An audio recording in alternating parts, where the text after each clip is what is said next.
അദ്ദേഹത്തിന്റെ ശ്രമം നല്ല രീതിയിൽ തന്നെ ലോകം ഏറ്റുവാങ്ങുന്നുണ്ട്. അതിൽ വളരെ നമുക്ക് അഭിമാനിക്കാം. കാരണം ഒരു രാഷ്ട്രത്തിന്റെ പേരിലോ ഒരു രാഷ്ട്രീയത്തിന്റെ പേരിലോ അല്ല നമ്മൾ ഇപ്പം യോഗയെ കാണുന്നത്.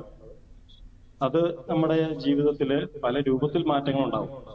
ഒരു വ്യക്തിയിലുണ്ടാകുന്ന മാറ്റം സമൂഹത്തിലുണ്ടാകുന്ന മാറ്റവും പറയും. ആ വ്യക്തിയുടെ പ്രവർത്തന പഥം എത്രമാത്രം മെച്ചപ്പെടും, ആ വ്യക്തിയുടെ അവയർനെസ് എത്രമാത്രം മെച്ചപ്പെടും, ആ ചെയ്യുന്ന ജോലിയിൽ ഉണ്ടാകുന്ന ആത്മാർത്ഥത എത്രമാത്രം വർദ്ധിക്കുന്നു, ഇതൊക്കെ ഈ യോഗയെ ആയിട്ട് ബന്ധപ്പെടുത്തി നമുക്ക് ചിന്തിക്കാം. ചെയ്യുന്ന ഒരു പ്രവൃത്തി 100% ഭംഗിയായിട്ട് ചെയ്യുമ്പോൾ ഉണ്ടാകുന്ന ഒരു സംതൃപ്തി, അത് ശരിക്കും യോഗയിലൂടെ നമുക്ക് നേടിയെടുക്കാം. കാരണം യോഗയിൽ നമ്മൾ കാണിക്കുന്ന ഒരു ആത്മാർത്ഥത ഒരു വ്യക്തിക്ക് ശരിക്കും ഒരു വ്യക്തിയുടെ മനസ്സിന് സന്തോഷം എപ്പോഴാണ് ഉണ്ടാകുക? ആ വ്യക്തിയുടെ ആഗ്രഹങ്ങൾ സാധിക്കുമ്പോൾ ഉണ്ടാകുന്ന സന്തോഷം ഒരു സന്തോഷമല്ല, അത് ഒരു അല്പസമയ നേരത്തേക്ക് ഉണ്ടാകുന്ന സന്തോഷം.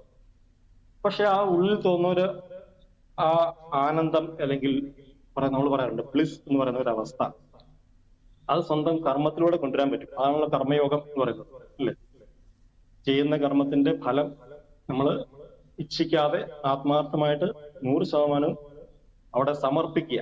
ആ സമർപ്പണ മനോഭാവം ഓരോ വ്യക്തിയിലും ഉണ്ടാകുമ്പോൾ തന്നെ നമ്മുടെ ഓരോ പ്രവൃത്തി പദങ്ങളും അല്ലെങ്കിൽ ഓരോ ക്രിയേഷൻ ശരിക്കും അല്ലെ ഉൽപാദനമാണ് സംഭവിക്കുന്നത്. ഒരു ഐഡിയ മനസ്സിലുണ്ടാകുന്നത് അത് പുറമെ പ്രവൃത്തിയിലൂടെ ലോകത്തിലേക്ക് സമർപ്പിക്കാൻ സാധിക്കുന്നത് തന്നെ ഒരു വിജയം. അതൊരു വിജയമാണ്, ശരിക്കും ഒരു വ്യക്തിയുടെ വിജയമാണ്, ഒരു രാഷ്ട്രത്തിന്റെ വിജയമാണ്.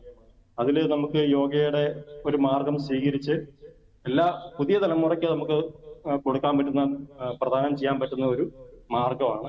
ചെയ്യുന്ന ഒരു കാര്യത്തെ എത്ര ആത്മാർത്ഥമായിട്ട് ചെയ്യാൻ പറ്റുമോ അത് ചെയ്യുക. ശരിക്കും അതാണ് യോഗ.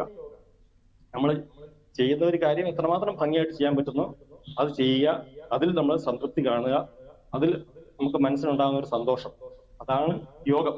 ശരിക്കും യോഗമാണല്ലോ, കൂടിച്ചേരലാണ്.